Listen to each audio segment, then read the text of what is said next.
जब आप सीपी करते हो बहुत बार ऐसा होता है कि आप रिपीटेटिव क्वेश्चंस कर रहे हो, सेम लेवल के क्वेश्चंस कर रहे हो, तो आपकी जो लर्निंग होती है वो बहुत स्टैग्नेंट होती है या फिर बहुत स्लो होती है। बट अगर आप एक स्ट्रक्चर्ड पाथ से डीएसए सीखोगे तो होगा क्या, आप बहुत वैरायटी ऑफ क्वेश्चंस करोगे।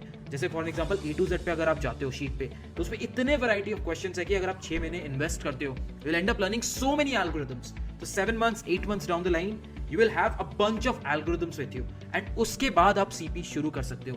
एंड जब आप उसके बाद CP शुरू करोगे, you will see कि आप बहुत easily मैप कर पा रहे हो क्वेश्चंस को एल्गोरिथम्स से। मेरे साथ क्या होता था कि मैं पहले क्वेश्चन ट्राई करता था, बनता नहीं था, फिर मुझे पता चलता था कि ये एल्गोरिथम लगेगा, फिर मैं मैप करता था, सीखता था।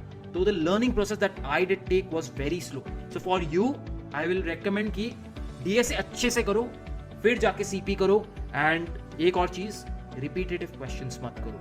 ट्राई मत करो कि 1000 क्वेश्चंस करना है। I have seen this trend going, 1000 questions करना है, रिज्यूमे में लगाना है। ठीक है, 1000 क्वेश्चंस करना इज नॉट बैड, बट अगर आप सेम क्वेश्चन रिपीटेटिवली कर लो तो गलत है। Rather than that do new questions. आप ही सोचो ना, आप एक क्वेश्चन कर रहे हो एंड अगर वो क्वेश्चन आपसे बन गया, इसका मतलब आपको आता था इसलिए बन गया, आप कुछ सीखे उस चीज से नहीं। अगर क्वेश्चन नहीं बन रहा है, that is an advantage, because आप उस क्वेश्चन से कुछ नया सीखोगे, एक नया एल्गो सीखोगे, एक नया टेक्निक सीखोगे। So try to do as many as tough questions as possible. Try to do a question which is beyond your level so that you learn something. So पहली गलती तो यही थी कि स्ट्रक्चर्ड पाथ मैंने फॉलो नहीं किया। आज तो इतने रोड मैप्स है कि आप इजीली फॉलो कर सकते हो। सो